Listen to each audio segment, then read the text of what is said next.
halo teman-teman, di sini saya Lukas Justin Valentin Marabar dengan NIM 23111-002. Di sini saya berasal dari SPKSC dan saya bertugas untuk menjelaskan bagaimana cangkang itu diubah menjadi arang aktif. Sekian, dan kita akan lanjutkan pada video.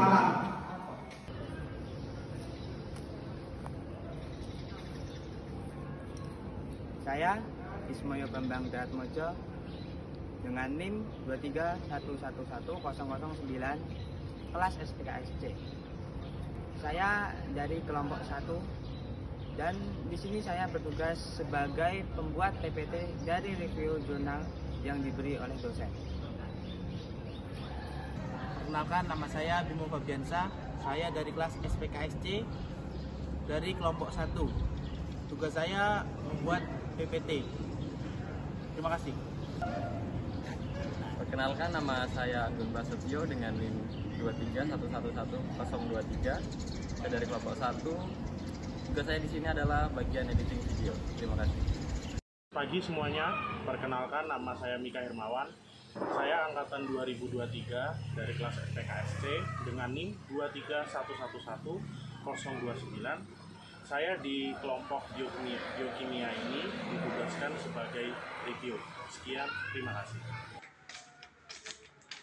Selamat malam, perkenalkan nama saya Reja Hernandez Tarigan, NIM 23111004, kelas SPKSC.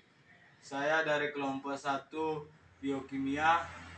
Saya membantu rekan-rekan saya membuat PDF dan PPT dan membahas tentang PPT yang di biokimia. Selamat malam. Oke, halo teman-teman. Di sini kami akan menjelaskan tentang cangkang kelapa sawit sebagai arang aktif. Yang pertama, kita tahu bahwa Indonesia itu mengimpor sekitar 2000 ton per tahun untuk arang aktif. Padahal di tahun 1993 itu Indonesia memiliki cangkang kelapa sawit sekitar 20.000 ton. Nah, jumlah yang sangat banyak ini tentunya harus kita tekan dengan mengubahnya menjadi arang aktif yang dapat digunakan untuk berbagai kebutuhan. Di sini untuk mengolah tersebut kita harus tahu dulu tuh bahannya, persyaratannya, apa kegunaannya, tahap-tahapnya apa aja. Oke. Kita lanjut pada tahap yang mungkin bahan-bahan dulu. Bahan-bahan itu ada kayu gulgu kalau tidak salah, kayu gulgu, baru ada aktivator. Sebenarnya penelitian ini tuh bertujuan untuk mengetahui pengaruh aktivator itu terhadap mutu arang tersebut. Kita lanjut pada persyaratan apa saja sih untuk arang aktif tersebut. Yang pertama itu permukaan yang hilang itu hanya boleh ada sekitar 10%. 15%. Baru air itu hanya ada maksimumnya 15% dan abu itu 2,5%. Dan daya serap arang tersebut 20%. Adapun variabel proses karbonasi yang keluar itu ada suhu di kisaran 400 derajat Celcius sampai 600 derajat Celcius dan lama proses karbonasi tersebut ada di 1 jam hingga 2 jam. Kita masuk pada jenis-jenis arang aktif itu ada 2. Dia itu dibedakan menurut pori-porinya. Yang jenis pertama itu pori-porinya itu sekitar 10 sampai 1000 angstrom. Yang kedua itu di atas 1000 angstrom. Apa sih kegunaan dari arang aktif? Arang aktif itu kegunaannya banyak sekali. Ada dalam bentuk gas, ada dalam bentuk cair. Dalam bentuk gas itu untuk LNG dan tentunya katalisator, dan yang kedua yang cair itu untuk industri, untuk pemurnian air itu bisa. Sebenarnya proses karbonasi itu apa sih? Nah, proses karbonasi ini adalah pemecahan, penguraian selulosa atau senyawa-senyawa lain lah. Di sini dia berkisar di suhu 270 derajat Celcius.